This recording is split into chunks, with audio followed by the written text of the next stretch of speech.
বিসমিল্লাহির রহমানির রহিম। দীর্ঘ অনেক দিন পর একটি বাইক ট্যুর দিচ্ছি, সেটা হচ্ছে কুষ্টিয়া থেকে বরিশাল হয়ে কুয়াকাটা পর্যন্ত। অনেক দিন পর এমন একটা লং জার্নি হচ্ছে।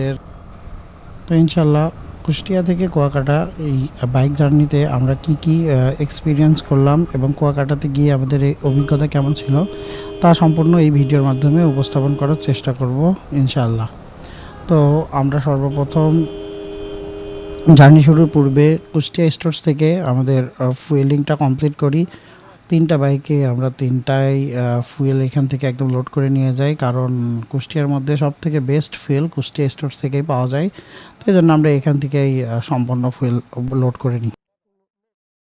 আপনি মাঝখানে থাকেন আর যে পিছনে থাকো। তেল নেওয়া শেষ হলে আমরা এখানে কিভাবে রাইড করব, কে কোন পজিশনে থাকবে সেটা সিলেক্ট করে নিলাম এবং যাত্রা শুরু পূর্বে মহান আল্লাহ তাআলার কাছে দোয়া প্রার্থনা করি যাতে সকালে সুস্থ এবং সুন্দরভাবে পৌঁছাতে পারি।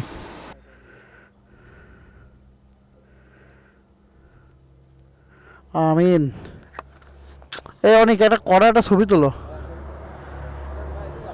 চলো তাহলে তো গাড়ি ঘোরানো ওই দিক নিচ্ছে আমি, চলো। রওনা দেওয়ার পূর্বে কয়েকটা ছবি উঠলাম,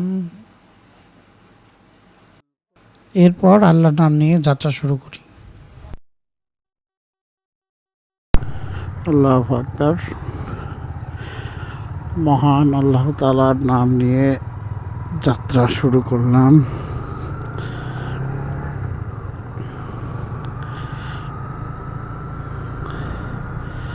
এখন বাজে রাত 12টা 23 মিনিট।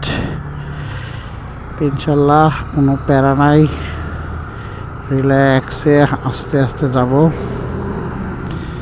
তো যাই হোক, আজকের গন্তব্য বরিশাল হয়ে কুয়াকাটা।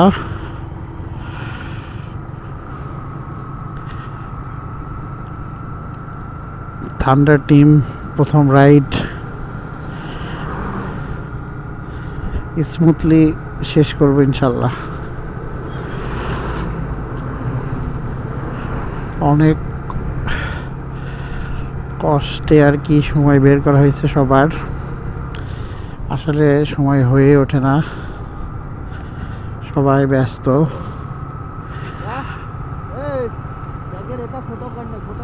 তো আমরা 3 গাড়িতে যাচ্ছি 6 জন। আমার পিলিয়ন আছে সজল, আরেক বাইকে আছে জিহাদ অনিক, আরেক বাইকে আশরাফুল ভাই আর শরীফুল ভাই।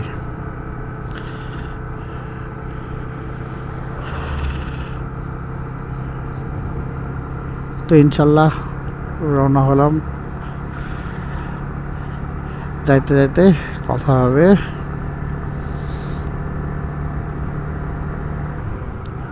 আমরা বেশি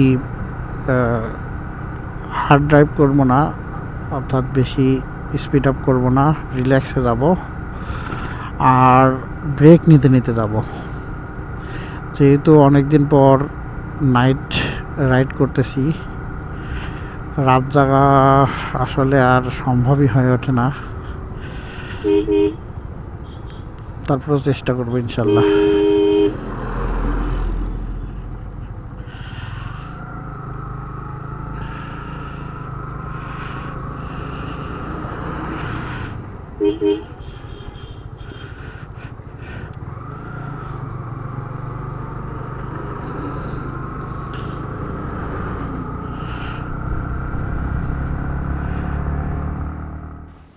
কুমারখালী ঢোকার আগ মুহূর্তে রেল ক্রসিংয়ে একটা ট্রেন বলতে মালগাড়ির ট্রেন ক্রস হওয়ার জন্য অপেক্ষা করতেছি। রাত তখন প্রায় 1টা বাজার মতন অবস্থা, একটি মালগাড়ি ক্রস হচ্ছে কুমারখালী ঢোকার আগ মুহূর্তে, এই জন্য একটু ওয়েট করতেছি। মালগাড়ি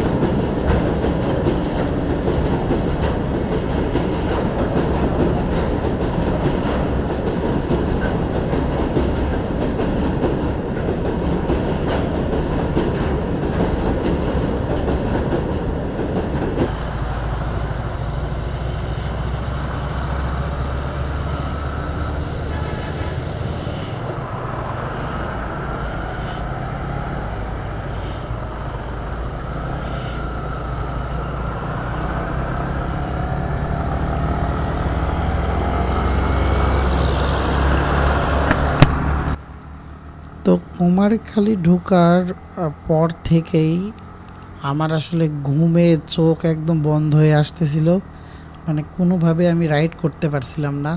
মানে অদ্ভুত একটা বিষয়।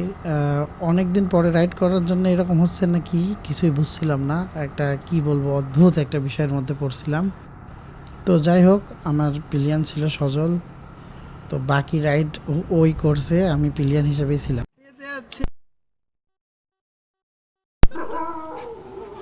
অবস্থা হচ্ছে ভয়াবহ। আর আর তিনি পারছেন না, সাত দোকানও নাই আশপাশে।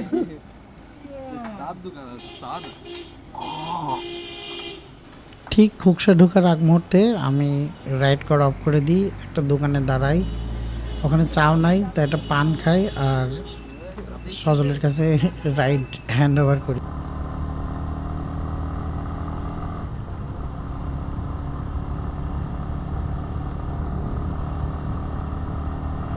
তো আমি চিন্তা করলাম যে এই কুয়াকাটা ট্যুরটার ভিডিও আমি একবারে লং ভিডিও ছাড়বো না, আপলোড করব না, শর্ট ভিডিও আকারে আপলোড করব। তো কিছু পার্ট আকারে ভিডিও আপলোড করব। তো এইটা এখানে প্রথম পার্ট হিসাবে এটা শেষ করতেছি, এরকম তৃতীয় পার্ট এরকম সামনে আরও দিব। শর্ট শর্ট করে আপলোড করব যাতে দেখতে বোরিং না লাগে এবং ভালো লাগে দেখতে।